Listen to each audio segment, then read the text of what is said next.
Para preparar el altar, se atan a los lados.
Cuatro cañas de maíz adornadas con flores de cempasúchil.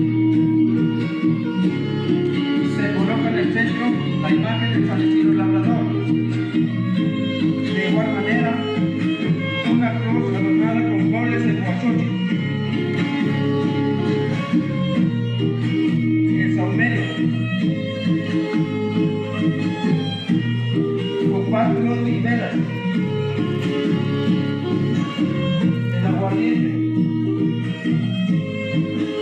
Rosario para la imagen de San Isidro Labrador.